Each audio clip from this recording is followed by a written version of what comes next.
9h, 11h. Sud Radio.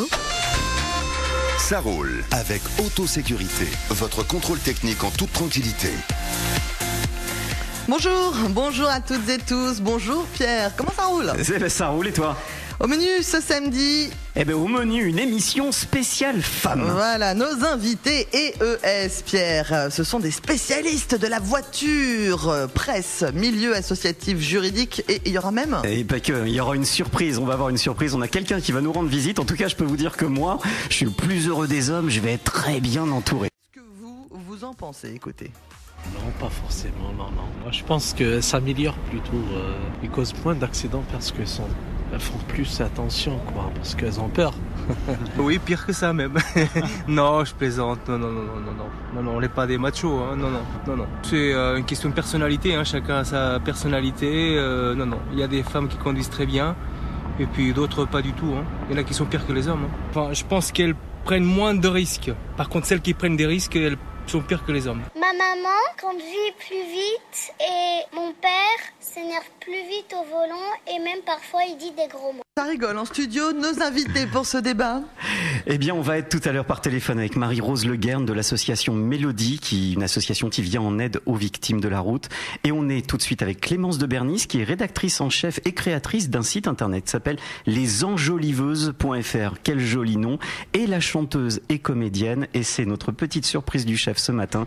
Vous la connaissez tous, Cécilia Cara, Roméo et Juliette. Ça vous parle ? Bonjour à toutes les trois, puisque je crois que Marie-Rose Le Guern est aussi en ligne.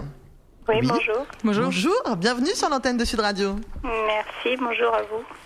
Bonjour. Alors Marie-Rose, quand on parle de sécurité routière et du comportement des femmes, malheureusement, on pense aussi victimes. Et dans trois quarts des cas, les victimes de la route sont des hommes et un quart des cas des femmes. Est-ce que vous notez, je sais que vous venez beaucoup en aide sur le terrain, vous faites de la formation auprès des jeunes. Est-ce que les jeunes femmes sont plus réceptives que les jeunes hommes ?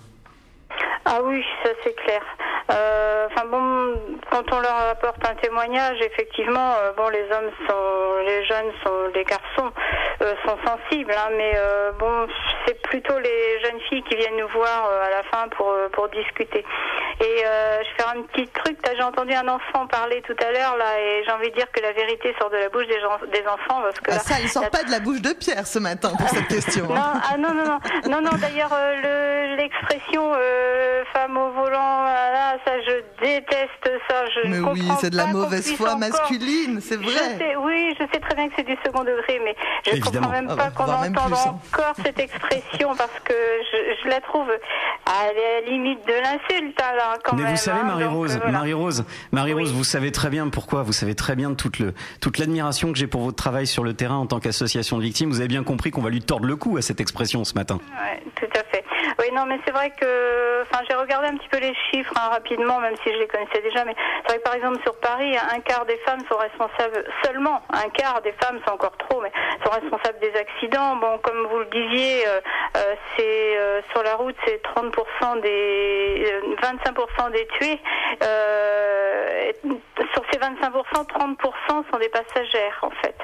Donc voilà, elles sont même pas responsables.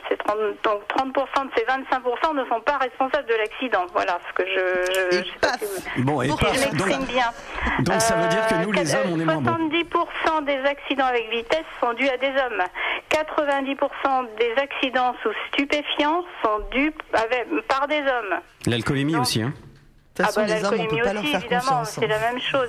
Mais mais globalement, moi je suis pas féministe. Je suis même, je suis le contraire de ça. Mais le féminisme, moi je le pratique, je l'ai toujours pratiqué dans ma vie. J'ai été élevée comme ça, donc c'est pas. Les féministes ne vont rien c'est même pas la peine qu'elles me tombent dessus, parce que c'est comme ça. Mais je vais quand même dire que les femmes sont quand même plus prudentes en général. Voilà, c'est une question de bon sens, Marie-Rose. Il y a une différence quand même.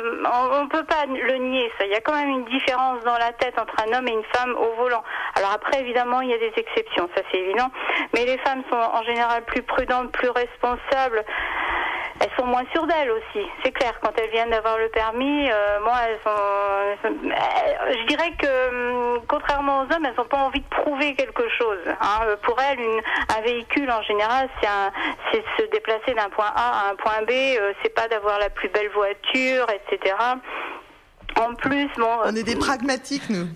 Tout à fait. Et en plus, très souvent, après, on arrive à un âge où on est encore jeune, mais on commence à avoir des enfants. Donc là, forcément, bien souvent, les femmes transportent davantage les enfants que les hommes. Alors, on parle enfants. Merci beaucoup, Marie-Rose. Merci beaucoup pour tout ce que vous nous faites. Je rappelle l'association Mélodie, les clés pour la vie, une belle association d'aide aux victimes, mais aussi de prévention sur la route.